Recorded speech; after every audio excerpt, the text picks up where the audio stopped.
Hello, hi. So happy to be here with Annebet Philips. I am such a huge fan. We were just chatting before we got started. And I would just love for you to, in your own words, share a little bit about who you are and what you do, so that people who aren't familiar with you can learn. Well, hi. My name is Annebet. Nice to meet you, and nice to be invited in your show. And I am a designer. I am from Amsterdam, the Netherlands, and I design in all kinds of materials, and actually also all kinds of products, mainly furniture.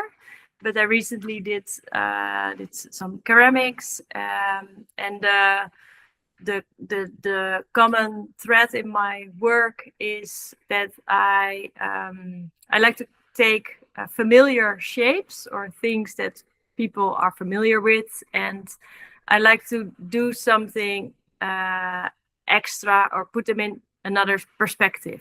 And this can be a little twist in the shape, or maybe the materialization, or so I'd like to play between familiar and unfamiliar, and common and uncommon. And this is a bit of the thing that I'm doing in all kinds of products And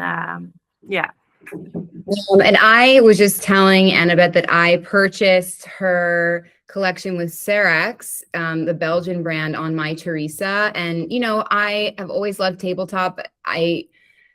This is one of the first things that I just was like, I need this. I really have to have it. It's so unique. It's so beautiful and special. And, if you don't mind just telling us sort of a little bit about where you were born and how your upbringing shaped your creative path. So we would love to hear that.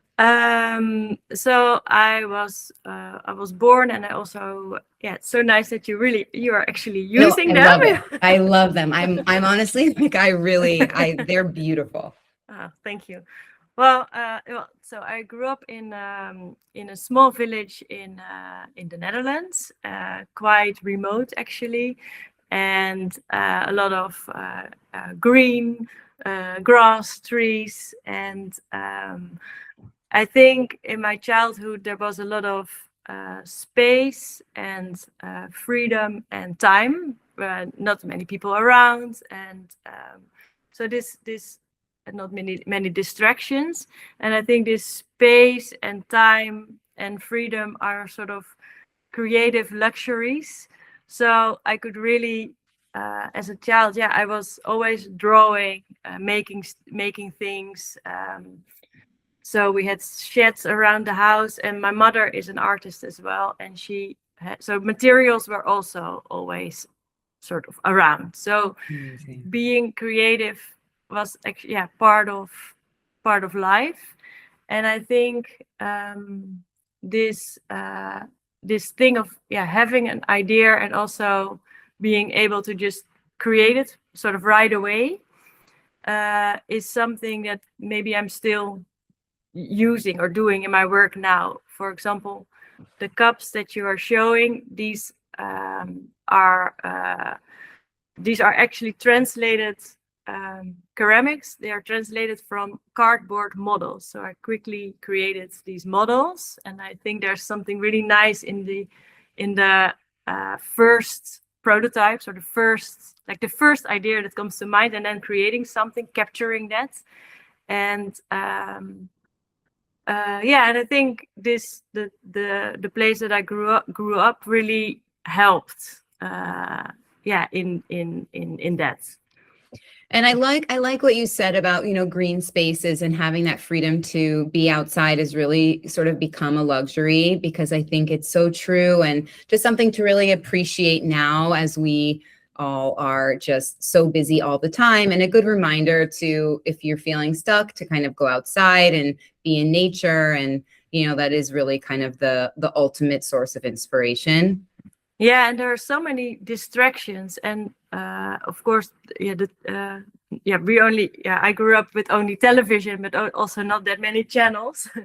But for kids right now, there's so many there's so many influences, and I think it's really, yeah, like I said, a luxury to not have all the references, not have all the influences, and just be able to be in your own world and see what will how do you say, what will evolve from there, and just from your own imagination. And to have that as a child I think is really, really nice. Yeah. That's And beautiful. now I know that, and of course back then it was normal for me, and maybe also sometimes boring, but yeah. No, they say, children should be bored, and that's kind of the ultimate way to spark the imagination. And for you, it's been so true. The creations that you're making are so unique, and so clearly you're onto something. And in terms of your career and kind of as a whole, what is one decision that changed everything for you? Kind of like a fork in the road where maybe you were, going this way or that way, and you really had to make a choice, and you're really glad you went the way that you went. I think that was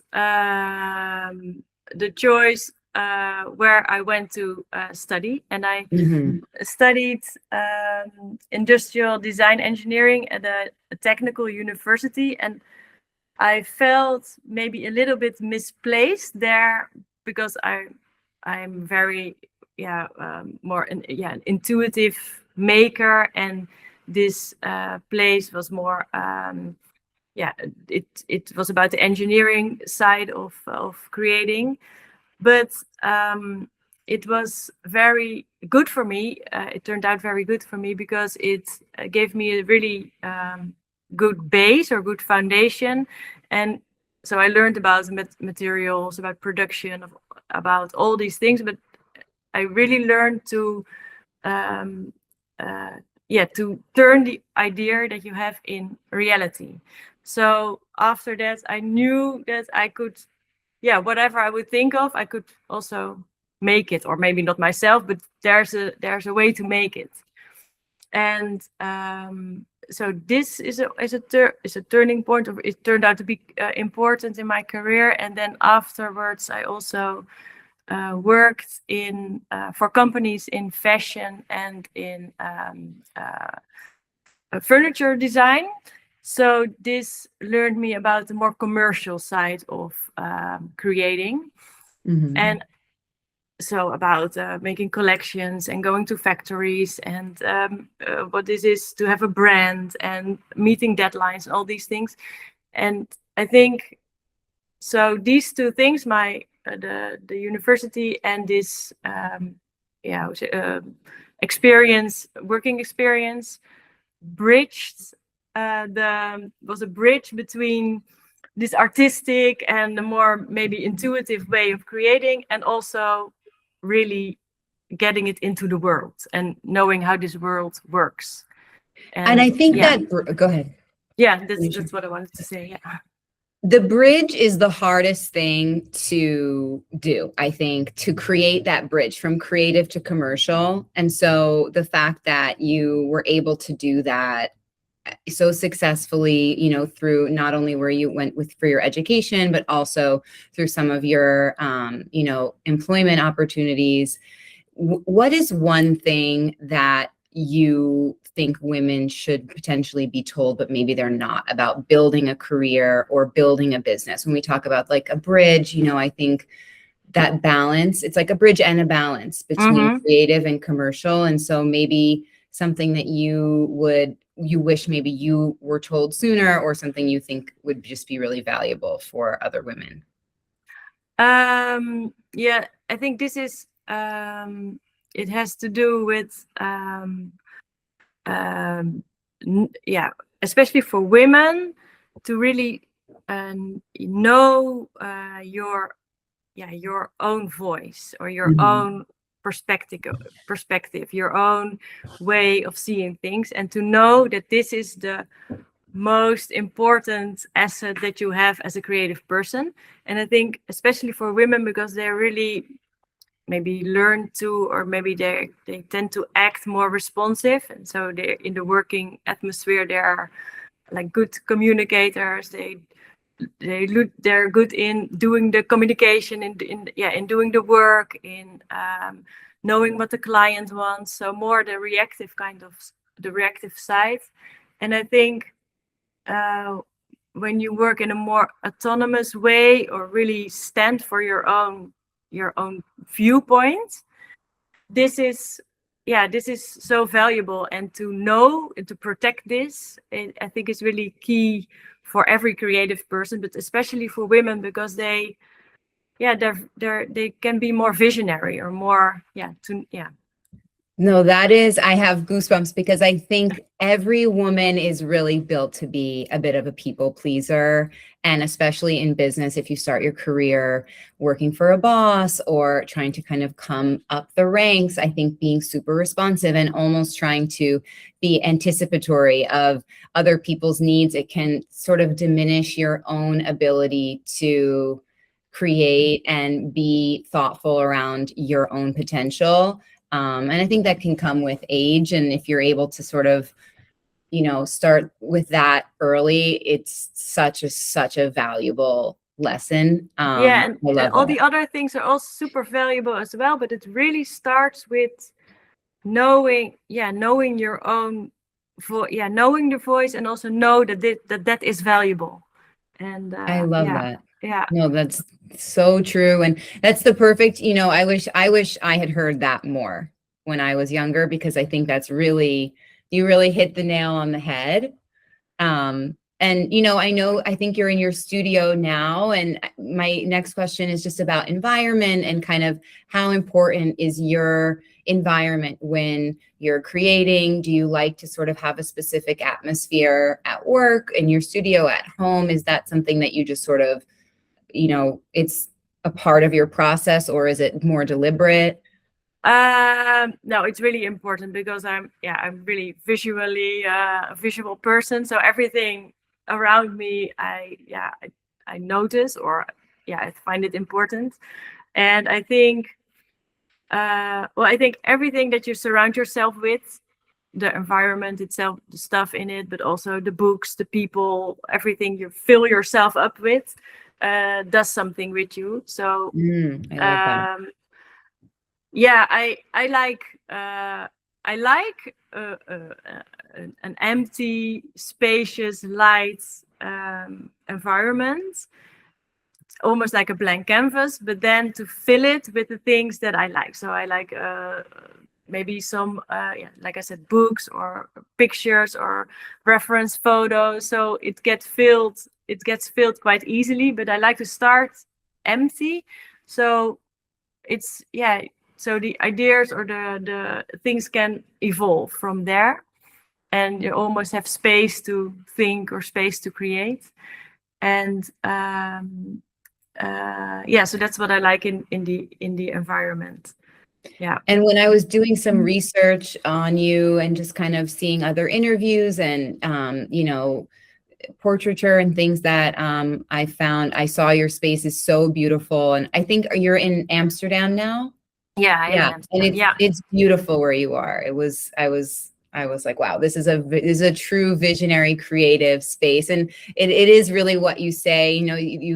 I saw some photos of the designs of the collection, and how you started with paper, and it's kind of laid out in your studio in a really beautiful way. So I think that's really nice how you have your process, and also it just kind of continues to fuel your ideas and your work. And so what I said in the beginning, my work is often about making a little twist in something existing, and I like to surround myself with things that remind me of that. So I things love that. that's sort of it could be anything, but that remind me of or inspire me to work the way that I like to work. Yeah. I think when you look at the body of work that you've created and the inspiration that you've sort of afforded all of your followers and your fans and your customers, and as you've now really built this world and this ecosystem, looking back and also looking forward, what is something that you would tell your younger self who's, you know, playing outside in nature and maybe doesn't even think that, or maybe does know that this is, you know, coming for her later, in terms of, you know, designing your own life? What's something you would tell yourself seeing now kind of from above? Well, I think two things. Like the first thing is what we mentioned earlier, that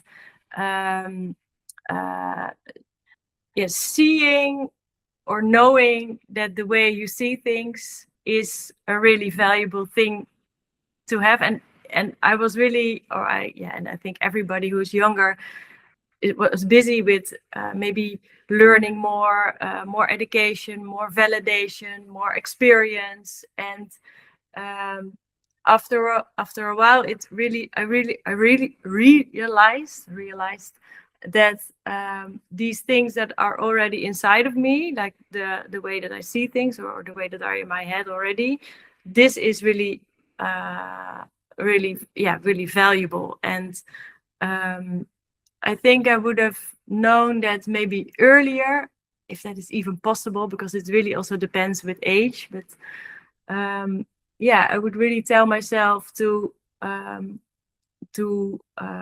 sort of capture that and maybe give it words, or make it tangible in the way. So not only the way the perspective, but also the language of the forms, the language of the visual language, so that you have a sort of thing to start with that is really your thing. And from there, you can start your career. You can do all the things that are necessary. But this is the sort of the key element. And I think maybe I started with the rest. Like I started with all the other stuff, and then I was like, oh, but then I can use this thing that I already had. Yeah, and maybe if it would be possible, the other way around would have been easy to know. But maybe you can only find out when you are a bit older. I don't know. When the time, you know, time is, they say divine timing, and it's so true. You know, you can think you're so ready and you can really look around and see everyone else, but it's, your time really comes when it's meant to come. And I mean, I really can't get over it. Like, it's just so, and touching it and holding it, you know, in person, all of the edges. So it's quite geometric, and it feels like it would be angular, but it's soft at the same time. Like holding it, it just feels so beautifully made. It's beautifully crafted. And so when you talk about, you know, form, you really are a master of form, and it's just incredible. It's so unique. It's just, thanks. It's art, and it's usable art. It's functional art. So, you know, congratulations to you. And I'm so excited to, I'm going to buy all of it. I'm going to just keep on, you know, I put myself on the wait list. Some of it's sold out. Some of it, you know. Yeah. There will be more coming. We're going to extend the line. And, oh my gosh. Well, maybe I'll come and visit you one day and we'll do a part 2. That would be nice. Yes. I'm so thankful for all your time, and just to, you know, hear a little bit about who you are and kind of the person behind the artist and the designer. You know, I think you really are. We talk about timing. I feel like this is really your time, and this is really, you're stepping into like this really big chapter. And I'm kind of just so excited to be part of the group of people that are, you know, following, and it's just going to get bigger and bigger. And it's really exciting. Yeah, thank you for your nice words, and also thank you for your time and your making time for me, and for your nice questions. And looking forward. Who knows? Maybe we will be talking again. We will be talking again. I'm here. I'm like a top fan. I'm gonna put the, you know, the website for the collection, and I got mine on My Teresa, but I'll also link the, you know, the Serac site and your site, so people can look around. Different sites have different products. So, and we'll be clicking and following along for those new releases too. That would be nice. Yeah, no, I'm looking forward to it. I'll stop recording and then we can chat for a couple more minutes if you want. All right.